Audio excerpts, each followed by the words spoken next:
Hey, what's up, everybody? True Boxing here. Thank you for coming back to Get Hit with the Truth. So today, continuing my 2021 year-end top 10s. This is on my number 8 welterweight at 147 pounds.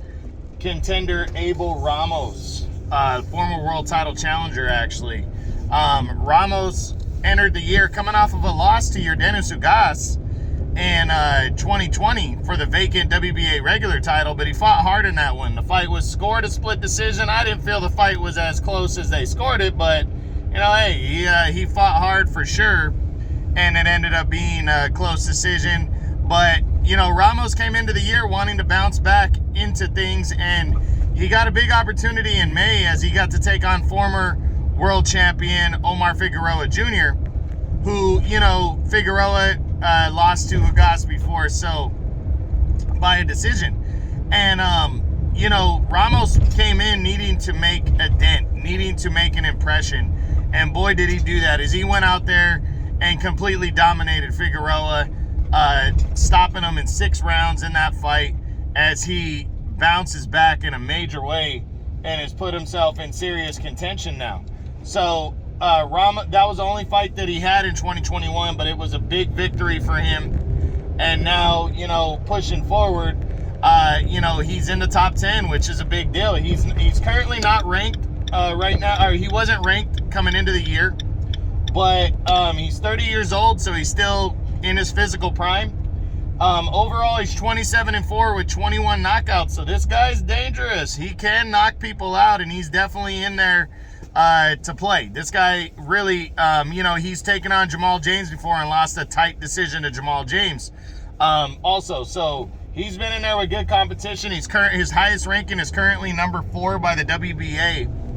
And on February 5th, he has a chance to keep the ball rolling as he takes on former world title challenger Josecito Lopez. That's going to be a good fight right there. I'm really looking forward to that one because Lopez really brings, Lopez brings the action too, and that's going to be a good action-packed fight right there between those two. I really believe that.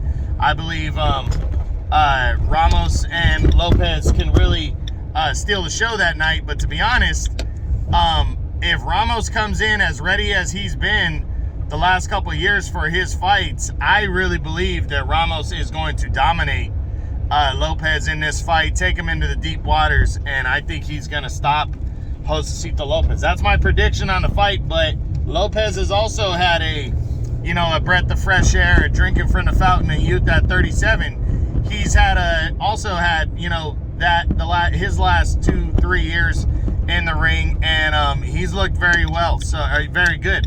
So it's really going to be who is in better shape and ready to go, and who's got whose tread on their tires is gonna show in this fight. But I think Ramos, as I said, with the way he's been rolling, I think he's gonna come in ready to go, and I think he's going to stop Josecito Lopez on February 5th, and that could lead to a big fight later in the year. It really could. It could lead to some kind of title eliminator or a big fight. Maybe he can steal things and earn a shot with Errol Spence or Terrence Crawford. I doubt it, but you never know. He might be able to mandate one of those fights unexpectedly. So we'll see what happens.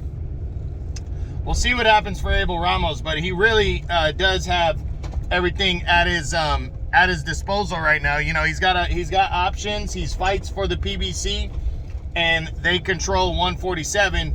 And he's rolling and hot right now, and he's an exciting fighter to watch. So he's going to get a lot of exposure, and I think at some point he's going to get a major opportunity, maybe against Keith One-Time Thurman or somebody on that level. So, or even Jaron Ennis. I think he would take the shot and say fuck it and fight Jaron Ennis. So we'll see what happens.